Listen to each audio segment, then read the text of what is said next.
Okay, build update. It's been a little bit, and it's more of an endgame situation now. So for clearing, you can still use poison abysslings. I'm using the javelins.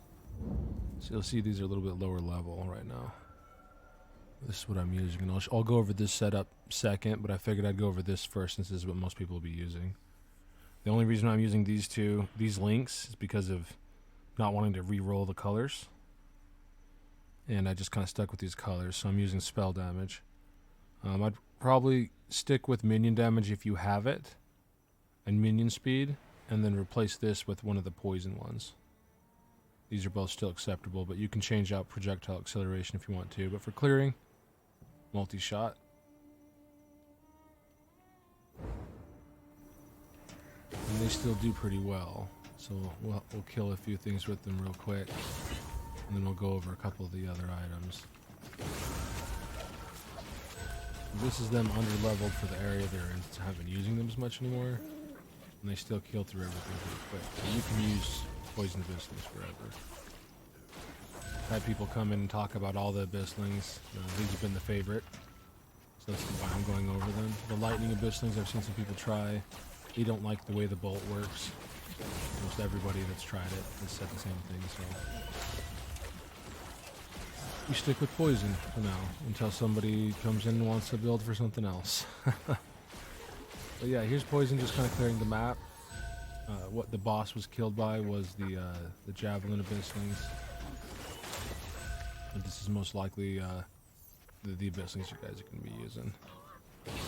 As you see, I channel, have the chain lightning shooting out. Mainly my channeling abilities are just used to break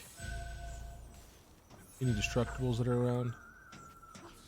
But in this case, I found that if you can shock the targets, they take more damage from your Abyssling. So, got chain lightning attached to the Sacred Devotion. I would recommend putting status effects and anything that lets you shock longer attached to lightning chain, which has a few skills to it. Right here, status effect enhancement. I'll switch it out with lightning typhoon sometimes, just because I don't want to sit there and channel forever and try to get a shock, and I like how this looks. But that's what I've been doing with the channeling. If anybody has something else they're doing that's kind of cool, let me know. I like to see what other skills people are doing. I was using frost shock mixed with a status effect enhancement just to make sure that I froze things that ran up on me, but started going for more DPS. The main skills that you're going to attach to it is multi-shot, minion damage, and minion speed for your 3-link if you have it. Minion damage is hard to get. You probably don't have it early in the game, and you're probably just going to do a 4-link anyway. So these are the skills that I would use for your 4-link. And these work with almost every Abyssling, except for the melee ones. So you could almost use the setup with all the Abysslings and not have to worry about using the poison setups. These other ones work with the Abysslings as long as they have the strike. So you can use the blinded if you're in a party with people. Elite Slayer. Flowing Pain seemed okay. But as you see, they do pretty well. The setup I'm currently using, we'll go over that in case anybody else is using the Javelin Abysslings. Here, let's move these around real quick. Don't need that one. There we go. So, minion speed, projectile acceleration, multi-shot, minion damage for single target.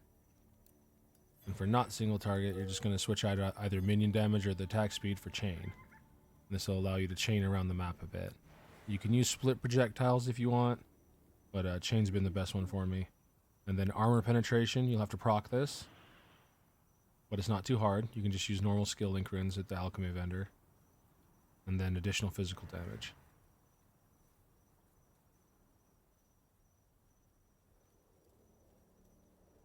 We'll set it up with this without the minion damage, since this is the hardest gem to get.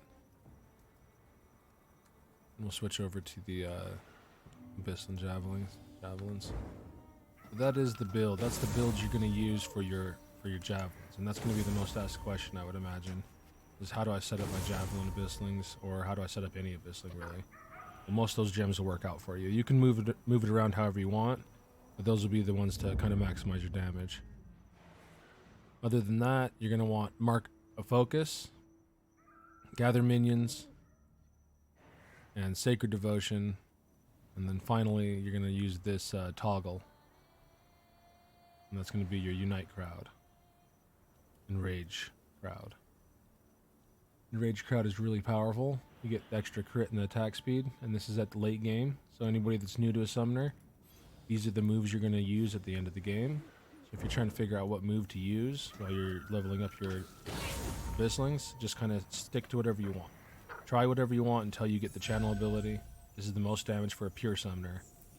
And then you also mark your target, and you teleport them in. So as you see, marking target, 22% more damage increase for 4 seconds. When this is attached to duration, it's 4.5 seconds of 168% minion damage. Teleport, you can use whatever movement skill you want. Teleport's not needed. And then on the second bar, I attach my Rune Knights. Main Rune Knight is the Frost Rune Knight for attack speed. And when he dies, if he's not on off cooldown yet, I'll use the Fire Rune Knight just to tank for a minute. If you have a chance, you can run into enemies and shout on them. It'll make the Abysslings do a little bit more damage. Only the melee ones, or the physical ones.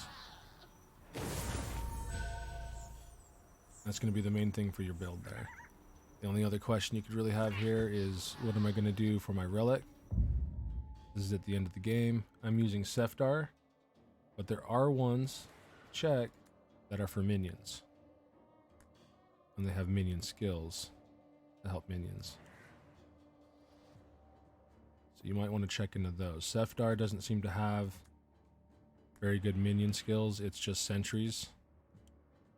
So if you get to level 30, you can use the Chaos Resist, which might be nice, but that's about it. And the active skills don't seem too great for your minions either.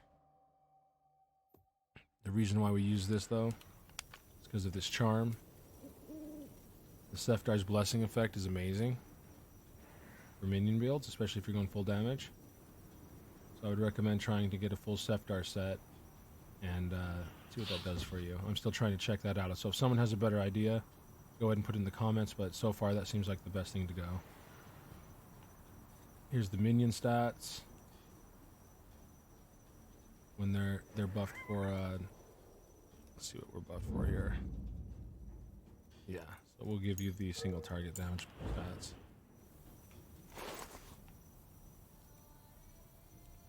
There you go. 17,000. I'm doing 2.4 attack speed. 49% crit chance. And the bleed is just there so that we proc and we can do more bleed damage with the Ascendancies we went. Mainly strength and intelligence. I am dexterity a bit, and that is only because I am trying out the other minion uniques. So once I know what I like about the other minion uniques, I'll probably just change to just strength and intelligence. I wish there was more uniques and whatnot that were dexterity build, because I feel like barrier would be better with dexterity, but we'll see. And then for the Ascendancies, this is the most, I'd show the rest of the tree, but this is what you guys are probably going to need the most help with, is what's the best Ascendancies? I'm not sure. I went with the extra Abyssling account for now, and then gave them the overpower effect. If you're using an overpower gem on one of them, I'd go for something different. Next Ascendancy, gave them the focus, mainly for the 30% dodge rate. And then I gave them sharpness.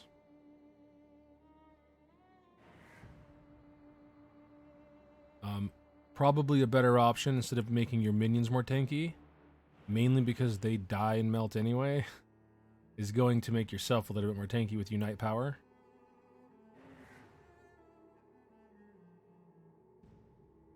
Or if you're doing damage with your minions, you're going to go down this Paladin build here. But I don't know too much about these things, so I've only gone full summoner. And this is the tree that's tricky because I'm not really sure what the best is. Everything here from acceleration to the cast speed for your minions, the damage amplification seems better than anything I've seen on the trees so far, but I'm going to go for the max Abyssling account first. And that's the tree.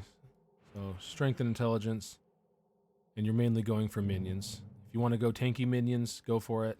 I mainly went full into damage, and you'll see in some trees I'm not really sure what I'm doing yet. Kind of moved all over the place.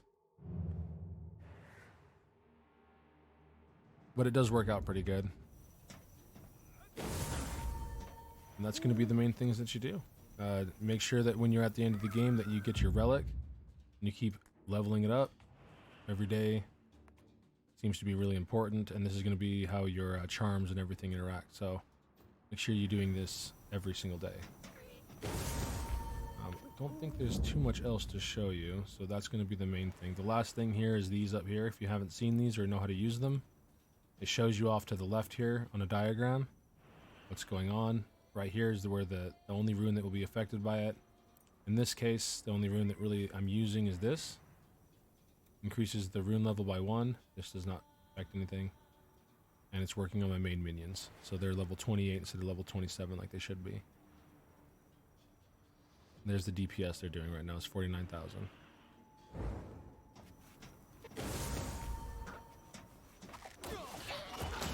They're pretty much machine guns.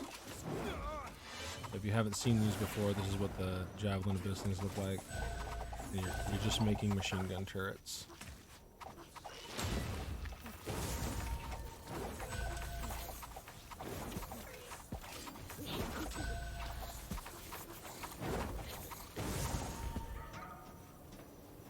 And there you go. Hopefully this helps.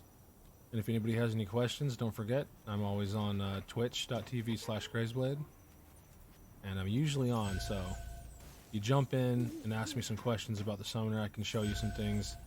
And I'll try to switch between Abysslings if someone has something else they want to see.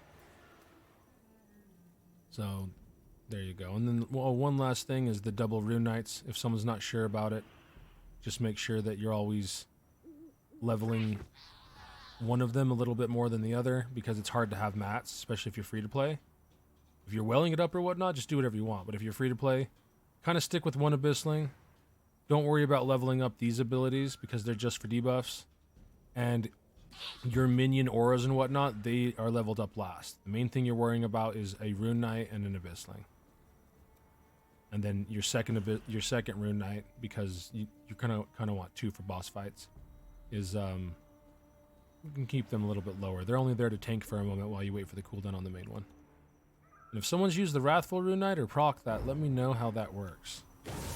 Very interested to see how powerful that is. I have not had that happen yet. Anyway, thanks.